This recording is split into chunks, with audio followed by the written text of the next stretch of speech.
Welcome, dear students, to this lecture number 4 on a course on fundamentals of electrical engineering. With this lecture, we are in a position to start with unit number 2, that is electromagnetic induction and alternating current. In this unit, we are going to study these topics. So, we start with electromagnetic induction. We know that whenever a current flows in a wire, the surrounding region has a magnetic field. यानी जब current flow होता है तो current की वजह से magnetic field produce होती है। Say that current produces magnetic.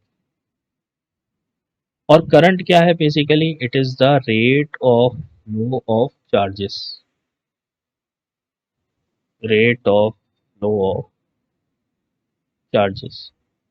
ठीक है, तो ये चीज तो एक साइंटिस्ट हैं अर्स्टेड, उन्होंने कहा कि करंट की वजह से मैग्नेटिक फील्ड प्रोड्यूस होती है।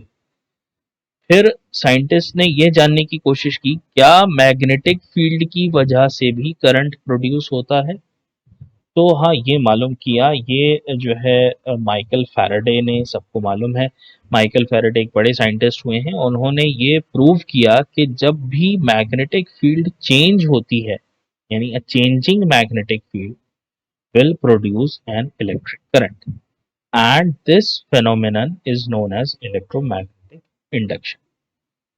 तो फॉर्मल डेफिनेशन देख लीजिए। The phenomenon by which an EMF is induced in a circuit and hence current flows when the circuit is closed. When magnetic flux linking with it changes is known as electromagnetic induction.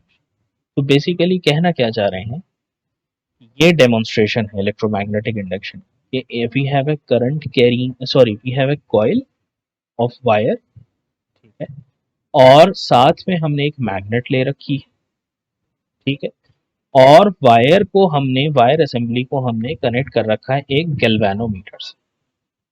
Galvanometer क्या करता है? Current को detect करता है, current के presence को detect करता है। अगर जीरो रीडिंग दिखा रहा है तो करंट नहीं है, इसके अलावा अगर डिफ्लेक्शन दिखा रहा है तो इसका मतलब करंट है। तो जब जब हम इस मैग्नेट को मूव कराएंगे और इस असेंबली के पास वायर कॉइल के पास लेकर जाएंगे और मूव कराते रहेंगे, तब तक हम देखेंगे कि इस गैल्वेनोमीटर में कुछ डिफ्लेक्शन आ रहा है। इसका मतलब इसके अंदर, इस कॉइल के अंदर कुछ करंट इंड्यूस हो रहा है, ठीक है। या फिर हम सेकेंडली हम ये कर सकते हैं कि मैग्नेट को हम ऐसे ही रखें, स्टेशनरी रखें, और कॉइल को हम मूव कराएं। We can move either of the two, either we can move this or we can move this in any direction such that the flux linking with this coil, यानी जितना पास ही इस coil के आएगा ये magnet, उतना ज्यादा flux इसमें से पास होगा, ठीक है, और जितना दूर जाएगा उतना कम फ्लक्स पास होगा। तो और जब जब फ्लक्स में चेंज होगा तब तब हम देखेंगे कि यहाँ पर एक डिफ्लेक्शन ऑब्जर्व किया जाए। और चेंज कब कब होगा? या तो हम मैग्नेट को मूव करा रहे हो, या हम कॉइल को मूव करा रहे हो, या दोनों को डिफरेंट स्पीड पर हम मूव करा रहे हो, so that there is a relative motion between the coil and the magnet. तो तब तब हम पाएंगे कि इस असेंबली में या इस कॉइल में कुछ करंट फ्लो होता है which is detected by a deflection in the galvanometer. Okay, तो इसी डेमो को हमने आगे एक्सप्लेन किया है। We have considered a coil C of several turns which is connected to a galvanometer as shown in the above figure. If the magnet is moved towards the coil, it will be observed that the galvanometer shows deflection in one direction. And if the magnet is moved away from the coil, the galvanometer will show deflection but in the opposite direction. In either case, the deflection will persist so long as the magnet is in motion. जब तक magnet आपकी motion में रहेगी तब तब आपको क्या मिलेगा? एक डिफ्लेक्शन मिलेगा, यानी करंट जो है उस कॉइल में प्रोड्यूस होगा। The production of EMF and hence current in the coil C is due to the fact that when the magnet is in motion the amount of flux linking the coil is changing, which is the basic requirement for inducing EMF in the. If the movement of the magnet is stopped, there will be no change in flux and hence no EMF will be induced in the coil, and consequently the deflection of the galvanometer will be zero. अब इससे related कुछ हम important points देखते हैं जिन्हें हम remarks कह रहे हैं.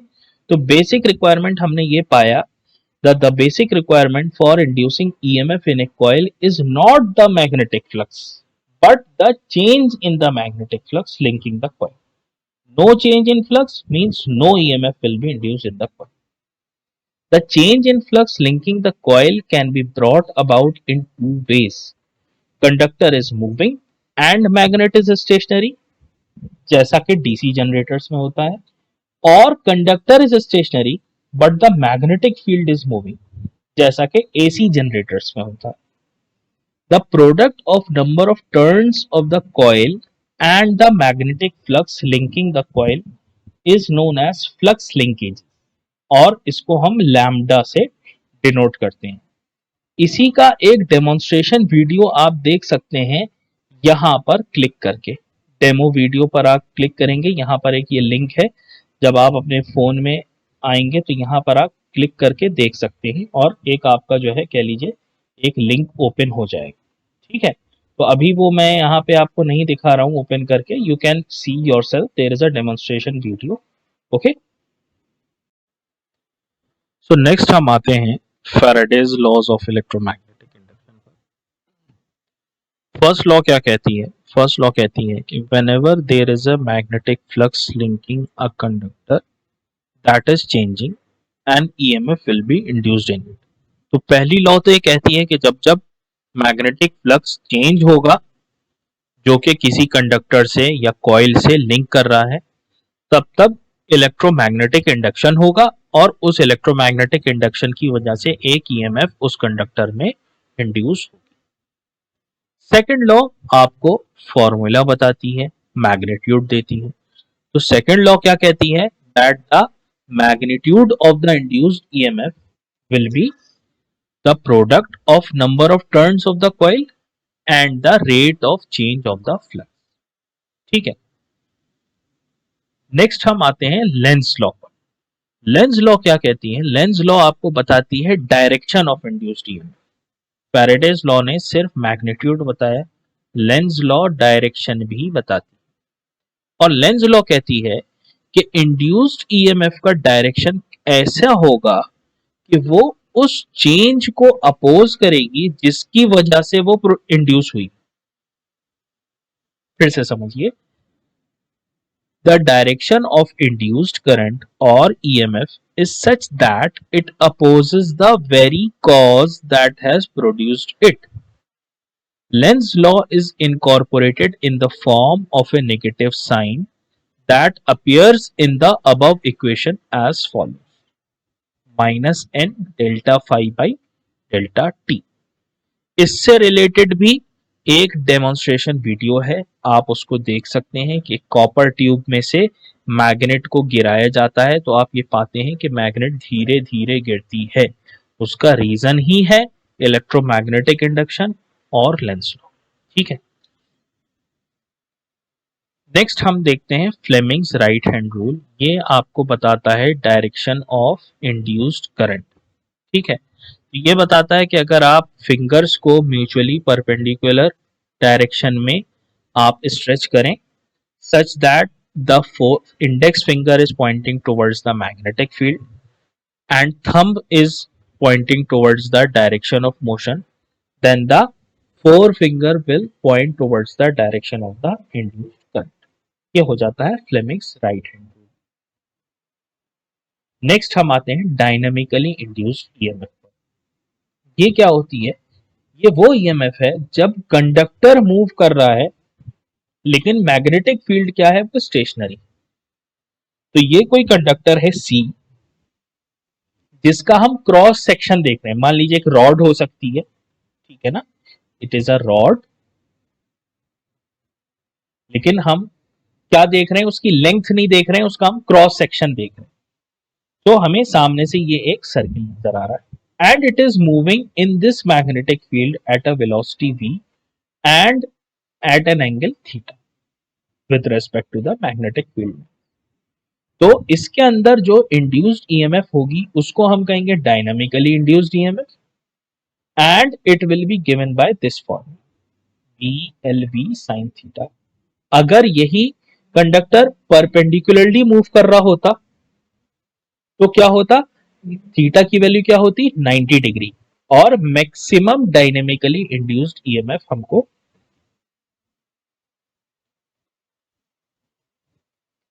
नेक्स्ट आते हैं स्टैटिकली इंड्यूस्ड ईएमएफ पर। ये वो ईएमएफ होती है जब कंडक्टर स्टेशनरी होता है लेकिन मैग्नेटिक फील्ड मूविंग होती है। इसको भी दो पार्ट्स में हम या दो टाइप्स में हम डिवाइड करते हैं। एक होती है सेल्फ इंड्यूस्ड ईएमएफ और दूसरी होती है mutually induced. Okay, self induced EMF देखते हैं। ये हम देखते हैं कि एक हमारे पास वायर की कॉइल है, ठीक है, उसको हमने कनेक्ट किया to a battery and a switch and to a variable resistance also known as rheostat. जब मैं स्विच को क्लोज करूंगा इस सर्किट में कुछ करंट फ्लो होगा और उस करंट के फ्लो होने की वजह से कुछ मैग्नेटिक फील्ड प्रोड्यूस होगी या कह लीजिए मैग्नेटिक फ्लक्स होगा। और ये मैग्नेटिक फ्लक्स जो डैश लाइन से हमने यहां पर दिखा रखा है ये इस कॉइल से खुद ही से लिंक करेगा, ठीक है, ठीक है। अब अगर हम इस रियोस्टेट की मदद से इस करंट को हम चेंज करें जो इस सर्किट में फ्लो हो रहा है तो करंट के चेंज होने की वजह से फ्लक्स में भी चेंज होगा और जब जब फ्लक्स में चेंज होता है तब तब इलेक्ट्रोमैग्नेटिक इंडक्शन होता है और उसकी वजह से इस कॉइल में एक ईएमएफ इंड्यूस्ड हो जाएगी जिसको हम कहेंगे सेल्फ इंड्यूस्ड। सीधी बात देखते हैं, देखिए the EMF induced in a coil due to the change of its own flux linked with itself is known as self-induced EMF. When a current carrying coil, when a coil is carrying current, a magnetic field is established through the coil. ठीक है, and if the current in the coil changes, the flux linking the coil will also change. Hence, an EMF will be induced in the coil. This is known as self-induced EMF. And this phenomenon is known as self-induction. The direction of this EMF is such as so that it opposes the cause producing it, which is the change of current in the coil. तो direction इस induce self induced EMF का कैसा होगा कि वो इस current के change होने को अपोज करेगा।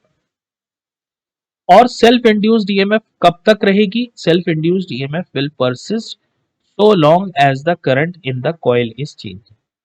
यानी जब तक आप रियोस्टेट को मूव कराते रहेंगे तब तक सेल्फ इंड्यूस्ड ईएमएफ इस कॉइल में इंड्यूस होती रहेगी।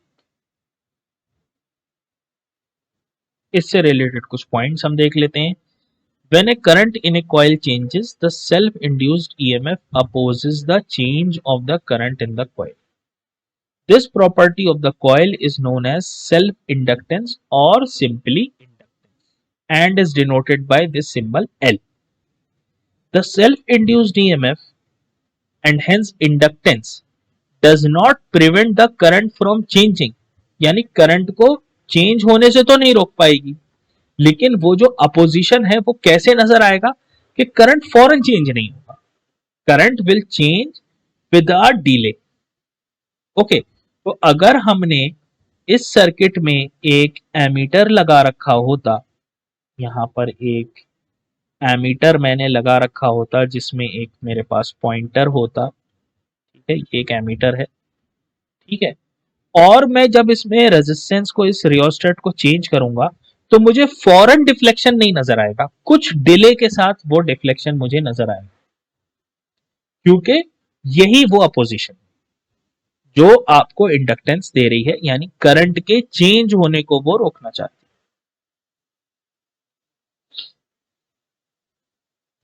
Thus, after the switch is closed, the current will rise from 0 ampere to its final steady value in some time, a fraction of a second. This delay is due to the self induced EMF of the. कुछ इसके formula हैं, formulae पे हम जो है derivation में नहीं जा रहे हैं। तो एक फॉर्मूला है इंडक्टेंस का self induced EMF divided by rate of change of current, और दूसरा फॉर्मूला है flux linkages N phi upon I, और यूनिट है इसकी हेनरी। हेनरी एक लार्ज यूनिट होती है, तो इसलिए जो पर्टिकुलरली कंपोनेंट्स होते हैं, आपको शायद मालूम हो कि इंडक्टर भी एक कंपोनेंट होता है, आप लोगों ने कभी देखा हो तो। और उसकी जो यूनिट होती है वो जनरली मिली हेनरी या माइक्रो हेनरी हम यूज करते हैं। नेक्स्ट आते हैं म्यूचुअली इंड्यूस्ड ईएमएफ। अब देखिए क्या हो रहा है, पहले ये वाली असेंबली तो वही है हमारे पास, एक कॉइल है, बैटरी है, रियोस्टेट है। अब हमने क्या किया, इसके पास में लाके एक कॉइल और रख दी। ठीक, अब हमने इसमें करंट फ्लो हो रहा है, इस पहली कॉइल में, कॉइल ए में करंट फ्लो हो रहा है और इसमें कुछ फ्लक्स प्रोड्यूस हो गया।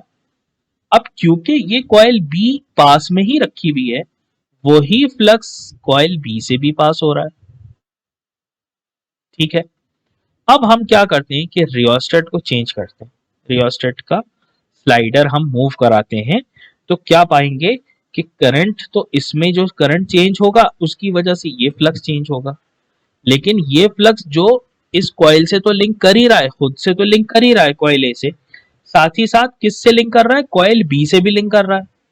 तो क्या होगा, इसके अंदर भी एक इंड्यूस्ड ईएमएफ मिलेगी हमें, क्योंकि ये फ्लक्स चेंज हो रहा है जो इस कॉइल बी से लिंक कर रहा है, और इन टर्मिनल्स पर हम उस इंड्यूस्ड ईएमएफ को मेजर करते हैं, और उस ईएमएफ को हम कहेंगे mutually induced.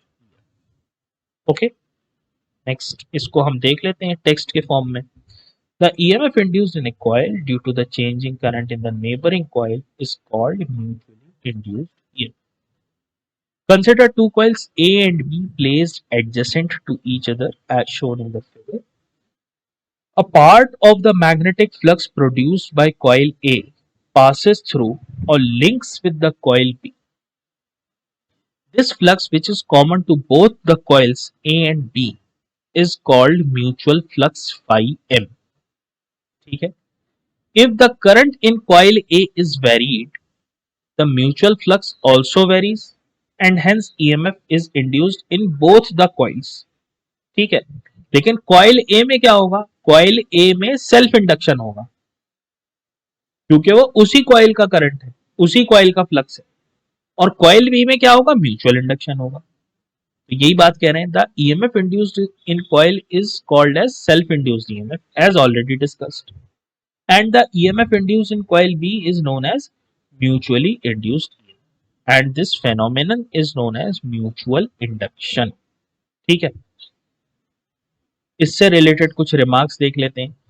Mutually induced EMF in coil B persist, यानी तब तक हम ऑब्जर्व कर सकते हैं जब तक so long as the current in coil A is change, यानी जब जब जब तक हम कॉइल ए का करंट या उसका फ्लक्स हम चेंज करते रहेंगे, तब तक हम कॉइल बी में म्यूचुअली इंड्यूस्ड ईएमएफ को ऑब्जर्व करते हैं। If the current in coil A becomes steady, यानी हमने रियोस्टेट को मूव कराना बंद कर दिया, तो क्या होगा, म्यूचुअल फ्लक्स भी चेंज नहीं होगा और कोई म्यूचुअल इंडक्शन नहीं होगा और कोई म्यूचुअल इंड्यूस्ड ईएमएफ हमको नहीं मिलेगी। The property of two neighboring coils to induce voltage in one coil due to the change of current in the other is called mutual inductance. And one formula for mutual inductance in terms of self-inductances is M is equal to K under root L1 L2. आप देख सकते हैं कि unit इसकी भी Henry होगी, और K क्या है, K बताता है कि किसी एक कॉइल का कितना परसेंट, कितना फ्रैक्शन दूसरी कॉइल से लिंक कर रहा है।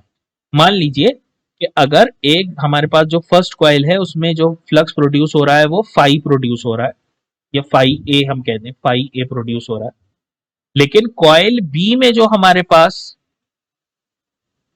फ्लक्स पहुंच रहा है वो पहुंच रहा है 80% ऑफ फ्लक्स बी।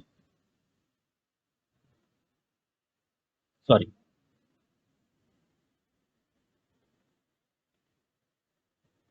ठीक है। तो इसका मतलब k की वैल्यू क्या हो गई, यानी फाइव a का 80% फाइव b तक पहुंच रहा है या लिंक कर रहा है, तो k की वैल्यू क्या हो गई 0.8। ओके, नेक्स्ट हम इंट्रोड्यूस करेंगे मैग्नेटिक सर्किट्स। तो जैसे हमने देखा था कि इलेक्ट्रिक सर्किट क्या होता है, path of close path of electric current, इसी तरीके से मैग्नेटिक सर्किट होता है close path of the magnetic flux. ठीक है, many electrical devices depend upon magnetism for their operation, and such devices have magnetic circuits, that is closed flux paths. In order that these devices function efficiently, their magnetic circuits must be properly designed to obtain the required magnetic conditions.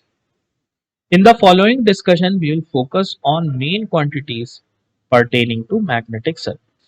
We will just touch upon few basic quantities in magnetic circuits, और जैसी quantities electric circuits में होती हैं उसके just corresponding quantities magnetic circuits में भी होती हैं। तो पहले देख लेते हैं कि मैग्नेटिक सर्किट फिजिकली अपीयरेंस कैसी होगी। ये एक आयरन का आपका समझ लीजिए फ्रेम है, ठीक है। ये इसमें विड्थ और इसकी जो है डेप्थ नहीं नजर आ रही है, ठीक है, डेप्थ इसकी नहीं नजर आ रही। Basically it is a 3D figure. तो ये आयरन का एक फ्रेम है, या जिसको हम कह लीजिए कि कोर कह रहे हैं, आयरन का कोर, ठीक है। उसके ऊपर हमने ये वायर को एक साइड में ऐसे लपेट रखा है, ठीक है, जिसके एंड टर्न्स हैं, और इस वायर में हम आई करंट सप्लाई कर रहे हैं using a battery and a resistor. Okay, अब क्या हुआ, इस करंट की वजह से क्या होगा, इस कॉइल में क्या होगा, फ्लक्स प्रोड्यूस हो जाएगा। और क्योंकि iron is a good magnetic conductor, वो फ्लक्स कहां कहां मूव करेगा, इस आयरन पाथ में मूव करेगा। और इस पाथ को हमने नाम दे दिया ABCDA, क्लोज पाथ है। लूप वाली बात दोबारा से हम कर रहे हैं यहाँ पे, ठीक है। तो ये क्या है, बेसिकली ये जो क्लोज पाथ है ABCDA, this forms the magnetic circuit. ठीक, अब इसमें दो पॉइंट्स हम यहाँ पर एम्फोसाइज करना चाहते हैं, ठीक है। जब हम एक या दो, इन दो बेसिक क्वांटिटीज को अगर हमने समझ लिया तो हम आगे की बाकी क्वांटिटीज को भी हम समझ सकते हैं, ठीक है। तो अब यहाँ पर हम यहीं तक अपना डिस्कशन जो है वो कन्फाइन करेंगे कि सबसे पहले तो हम ये देखेंगे कि फर्स्ट पॉइंट में कि the amount of magnetic flux setup in the core depends upon current I and number of turns. जितना हम करंट बढ़ा दें या जितना हम नंबर ऑफ टर्न्स बढ़ा दें, उसी हिसाब से फ्लक्स भी बढ़ जाएगा। The product Ni is known as magnetomotive force MMF and determines the amount of flux set up in the magnetic circuit. It is comparable to the electromotive force which drives current in an electric circuit. ठीक है, तो जैसे electric circuit में EMF या voltage की वजह से current flow होता है, उसी तरीके से एमएमएफ की वजह से किसी मैग्नेटिक सर्किट में फ्लक्स सेटअप होता है, ठीक है। इसको डिनोट किया जाता है स्पेशल सिंबल से, इस तरीके का एफ या तो बनाते हैं या कर्सिव राइटिंग में एफ हम बनाते हैं, and it is given by product of number of turns and current. और करंट से इसको डिस्टिंग्विश करने के लिए कि ये करंट से अलग है, हम इसकी यूनिट रखते हैं एम्पियर टर्न्स। नेक्स्ट आपका जो क्वांटिटी है that corresponds to resistance. The opposition that the magnetic circuit offers to the magnetic flux is known as reluctance. It depends upon the length of the magnetic circuit, area of cross section of the magnetic circuit, and nature of the material that makes up the magnet. It is given by the expression L upon mu A. Resistance में हमारे पास क्या expression था, rho L upon ए, वैसा ही हमारे पास यहां पर भी expression है एल अपॉन एल, और ए तो आ ही रहा है, साथ में यहाँ पे परमिएबिलिटी आ रही है। वहां पर क्या था, रो क्या था, रेजिस्टिविटी थी, ठीक है। या अगर हम रेजिस्टिविटी को नीचे ले आए, डिनोमिनेटर में ले आए, तो वो बन जाएगी कंडक्टिविटी, ठीक है। तो वैसा ही यहां पर भी आपके पास एक एक्सप्रेशन है और इसको भी देखिए डिनोट किया जा रहा है कर्सिव आर से एल अपॉन म्यू ए।